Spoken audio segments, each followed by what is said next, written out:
চোখের আরেকটা গুরুত্বপূর্ণ একটা টেস্ট হচ্ছে এনজিওগ্রাম। তো কেউ যদি রোজা রাখা অবস্থায় এনজিওগ্রাম করে, এক্ষেত্রে তার আসলে রোজা ভেঙে যাওয়ার কোনো সম্ভাবনা আছে কিনা, বা রোগীকে আপনারা আসলে কিভাবে আশ্বস্ত করেন সেক্ষেত্রে, বা কাউন্সিলিংটা কিভাবে করেন? না, এখানে ওই রোজা ভঙ্গের কারণ নাই, যেহেতু এটা ডায়েটটা কোনো খাদ্য উপাদান না। আচ্ছা।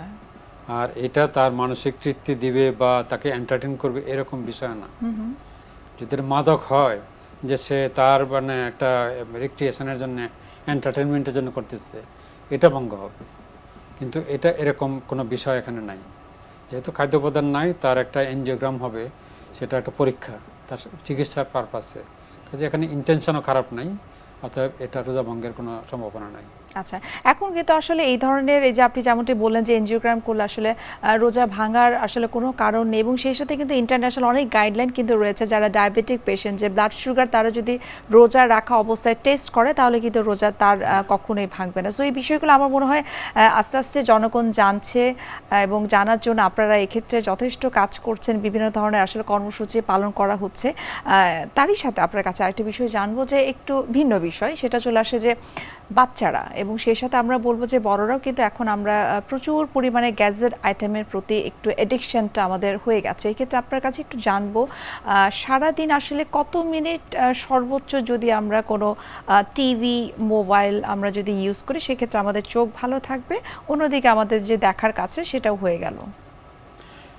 এটা তো ওইভাবে সীমাবদ্ধ করা যাবে না যে কতটুকু, কারণ এটা তো প্রয়োজন। আমরা তো বলি যে শিশুদেরকে সম্পূর্ণ বিরত রাখাটা হলো, সেটা হয়তো অ্যাডাল্ট পারসনদের ক্ষেত্রে প্রয়োজন, কিন্তু বাচ্চাদের ক্ষেত্রে সেটা নিশ্চয়ই শিশুদের বলে আমরা নয়। প্রথমেই বলি যে কোনো দরকার নাই, একদম বাদ, কোনো ডিভাইস দরকার নাই, তাহলে সে সবচেয়ে সেফ। এখন হলো যে শিশু তো মানবে না। এখন অনেক সময় দেখা যায় যে স্কুলের পড়াশোনা অনেকটা টিভিতে, ইয়েতে, ডিভাইসে দিয়ে দিচ্ছে, তাহলে তো তাকে অ্যালাউ করতে হবে। তাহলে অ্যালাউ করতে হবে যেটা ন্যূনতম, যেটা এখন যদি আধা ঘন্টা হয় এটা ভালো, 2 ঘন্টার চেয়ে ভালো। আচ্ছা। এখন যদি 2 ঘন্টাই তার লাগে, যদি তার একাডেমিক পারপাসে 2 ঘন্টা সময় যদি তার লাগে, তাহলে কিন্তু অ্যালাউ করতে হবে। তাহলে তখন আমরা বলি যেটা সেটা ফ্র্যাকশন করে নিই। আচ্ছা। আধা ঘন্টা, তারপরে ব্রেক, আধা ঘন্টা, তারপরে ব্রেক, এভাবে করো।